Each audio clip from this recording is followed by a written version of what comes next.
est-ce qu'il faut agir? Sur quel levier faut-il agir? Surtout seul. Hein. Je peux vous donner, pardon. Je peux vous donner quelques pistes. Par exemple, en termes il y a 2 mois, on a été contacté par Microsoft, puis par IBM, pour nous offrir jusqu'à 125 000 $ d'hébergement en serveur. Face à nos opérateurs télécoms qui nous comptent des choses extraordinaires avec des performances très très basses, et c'est pas normal qu'on n'ait pas un accompagnement, parce que la data, il faut l'héberger. Si on parle de souveraineté nationale, il faut aussi nous donner des solutions. On peut héberger nos données, ça consomme beaucoup d'argent. La facture mensuelle des serveurs, c'est de 1 800 $ par mois. Donc on a beau être des startups, il faut aussi de l'argent pour maintenir notre activité.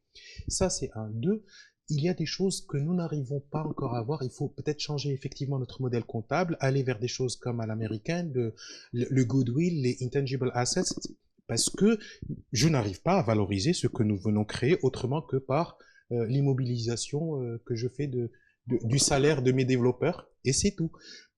Ma base de données, elle vaut des millions de dirhams aujourd'hui, mais je ne peux pas la valoriser.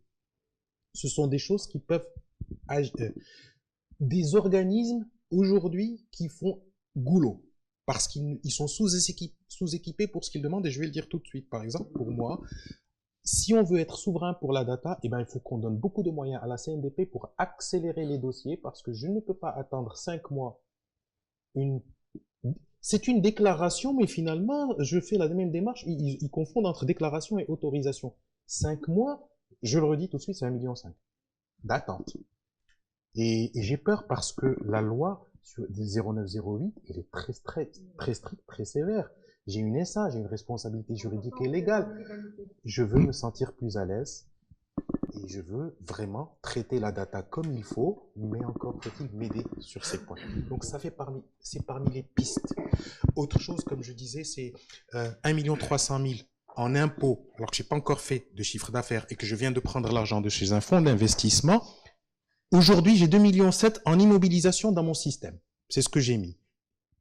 Est-ce que j'aurais pas pu avoir un crédit impôt, recherche et développement qui pourrait compenser, parce que j'aimerais parler d'efficacité d'argent. C'est l'État qui va nous donner de l'argent, nous financer, et c'est l'État qui va reprendre les impôts. Est-ce qu'on peut pas faire rabobocher les bouts et c'est vrai, c'est pas des raccourcis, je pense que c'est des accélérateurs. Accélération, pour moi, c'est pas uniquement de l'argent, c'est aussi des process plus fluides, plus rapides. Voilà.